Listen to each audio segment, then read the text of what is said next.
Hello, everybody. Welcome to the Board and Force summary for the September board meetings. I'm going to try to combine the September 9th and the September 16th board meetings into one board summary. I guarantee you I will not keep this under 4 minutes. Let me first off start by saying a lot of apologies. I know anybody who tried to tune in on last week's board meeting and couldn't catch a live stream, that's because we couldn't live stream. I could not connect to YouTube. So I had some difficulties. We did record it. I was able to upload it on the next day. Thank you to Dustin Maddox, one of our IT people. He got it uploaded for me on the YouTube channel. I think everything went well on the 16th. I haven't checked yet, but let's hope it worked, okay? Let's start simply with the September 9th board meeting, and then we'll roll over to the September 16th board meeting. And let's see if I can get this under 10 minutes. How about that? September 9th board meeting, we started with a presentation after we did salute to the flag. The presentation was a grant that I've been working on for a couple of years now. It's a cultural exchange grant where a group of 5th grade students will connect virtually with a group of students from Wales, a small rural school in the middle of Wales. Their whole class of 5th grade students is about 18 students, so it's really small. The goal is to meet a couple times a month virtually, learn about each other's cultures, learn about what school's like, and learn about life in general, whatever people love in terms of what they watch on TV or YouTube, how they spend their free time. And the culminating activity for both of these groups is to actually be immersed in their school environment. So in June of 2026, the last week of June, the goal is to send our students, 8 of them approximately, or less, depending on who applies and who's selected by the interview committee. We get to send 8 of them over to this elementary school in Wales, and they get to be a student for a week because the Welsh schools go to the middle of July. So that'll be a nice experience. I'm excited. This is all paid through grant funds. EITC and the First Community Partnership Foundation was able to fund this grant to the tune of about $34,000. So I'm extremely grateful to them. I'm excited that we got this grant, and I'm looking forward to getting this cultural experience underway.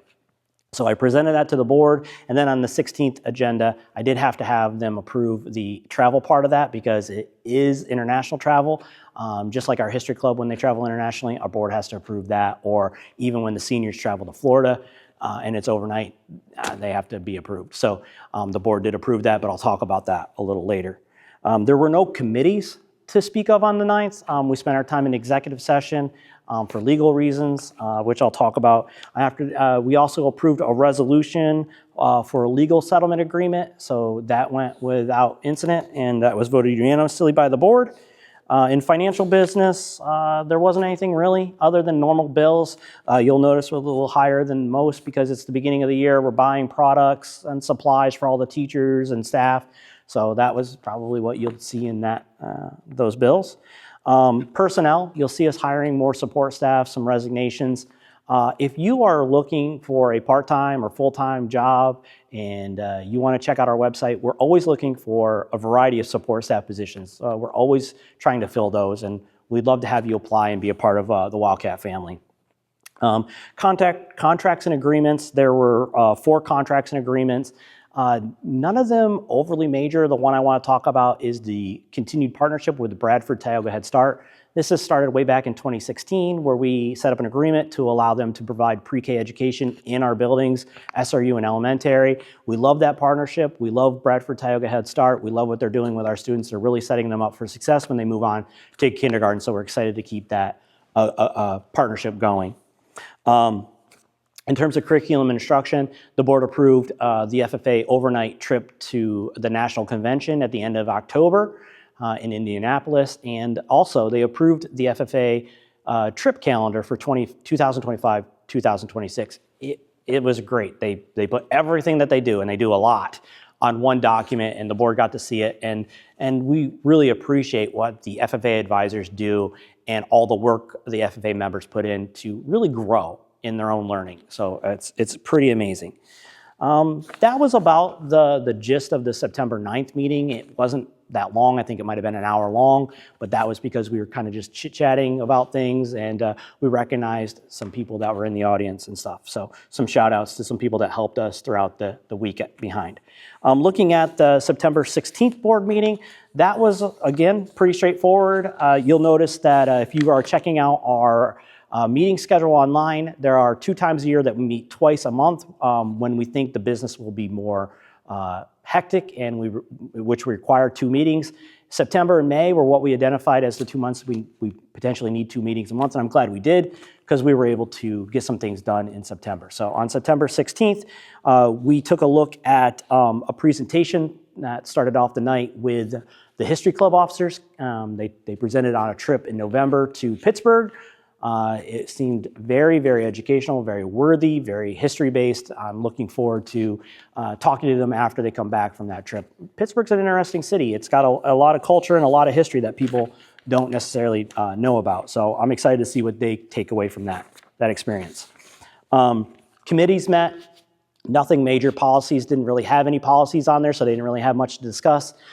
Business and finance talked about just general maintenance stuff, and talked a little bit about the budget that we're working through. I think Tracy Gilland presented to the committee a topic of, what happens if the state doesn't pass a budget, and what do we have to do to keep ourselves afloat in the meanwhile. So that was very informative, and I'm glad she did that. The curriculum and instruction committee just gave a status quo update on how things were moving and how we're moving in the instructional process. So it was pretty generic. In terms of board action items, they had some personnel items. They accepted the resignation and hires of some staff.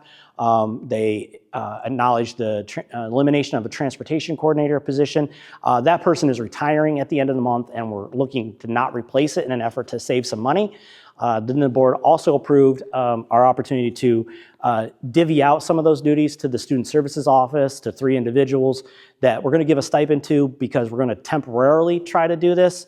We don't know if it'll necessarily work, but in an effort to try to save money, we got to see if this will work. But knowing that they need to be compensated for time outside of their day and extra duties, we had to do that. There are 2 check-ins on this in January and April just to see if it's working. It may work, and if it does, we'll figure that out and how to keep moving forward with that. If it doesn't, then we're going to have to hire a transportation coordinator. But we wanted to try it because we faced a budget deficit, so we have to try to save money where we can. And this created about a $30,000 to $35,000 savings overall. We approved bus contracts for this year. Those contracts are simply like, hey, the contractors agree to provide transportation services to the district for our students. There's another agreement that we have to sign later on, which establishes the mileage rates and everything like that, but we don't really know that until we know the true ridership of all the bus routes. So you'll see that later on. 2 things I want to note in my report was, 1, we are without a budget, obviously. The Pennsylvania legislation has not passed the budget.